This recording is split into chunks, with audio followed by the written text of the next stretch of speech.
जैसा दोगे वैसा ही पाओगे। यह कहानी सच्ची घटना पर आधारित है। एक लड़का जो कि अपनी माता से बहुत प्रेम करता था।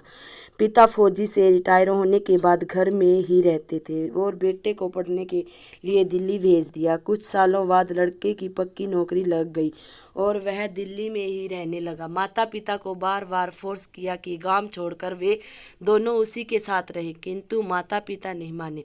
इसी बीच बेटे का प्रेम प्रसंग चल रहा था, जो कि माता पिता इस बात के सख्त खिलाफ थे। वे ऐसी शादी को नहीं मानते थे, लेकिन बेटे ने माता पिता को बिना बताए शादी कर दी।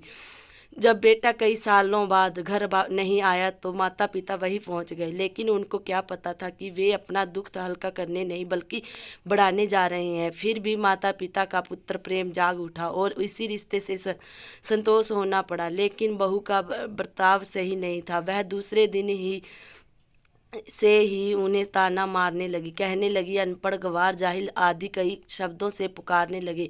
लेकिन माता पिता करते भी क्या, अपने बच्चे के खातिर सब कुछ सहते रहे, क्योंकि उनका बेटा बहुत खुश था। माता पिता कुछ दिनों तक सब कुछ सहते रहे और फिर गांव चले गए। बेटे ने बार बार मना किया, फिर भी न माने। कुछ दिनों तक सब शांत रहा। फिर अचानक एक दिन बेटे का फोन आता है कि आप बहुत दिनों से हमारे पास नहीं आए, तो आप कल ही आ जाइए। अब बेटे की बात कैसे टाल सकते थे, लेकिन अंदर से बहू के बर्ताव का डर भी सता रहा था। फिर भी माता पिता वहां पहुंच गए। बहू ने उनको स्वागत किया और पानी पीने दिया। माता पिता दंग रह गए और सोचने लगे कि बेटे के सामने ऐसा कर रही है। बहू ने ससुर के लिए पानी गर्म किया और सास को भी अपने हाथों से नहलाया। फिर अच्छा सा खाना बनाकर बहू सास ससुर के पास बैठकर दोनों के पाँव दबाने लगी। माता पिता कुछ समझ नहीं पा रहे थे। वह सास ससुर की अच्छी प्रकार से सेवा करने लगी। आखिर ससुर ने कुछ दिनों बाद बहू से पूछ ही लिया कि बेटी, जब हम पहली बार जहाँ आए थे तो आपका व्यवहार अच्छा नहीं था, लेकिन अब आपको देखकर लगता है कि मानो आप बहू नहीं हमारी बेटी हो। जानते हो फिर बहू ने क्या कहा? पिताजी, ये सच में है। मैं आज समझ नहीं पाई हूँ कि सास ससुर ही दूसरे माता पिता होते हैं, और जैसा मैं आपके साथ करूँगी वैसा ही मेरे साथ भी होगा, क्योंकि कुछ महीने पहले मेरे भाई की शादी हुई और भाभी बहुत ही दुष्ट किस्म की है।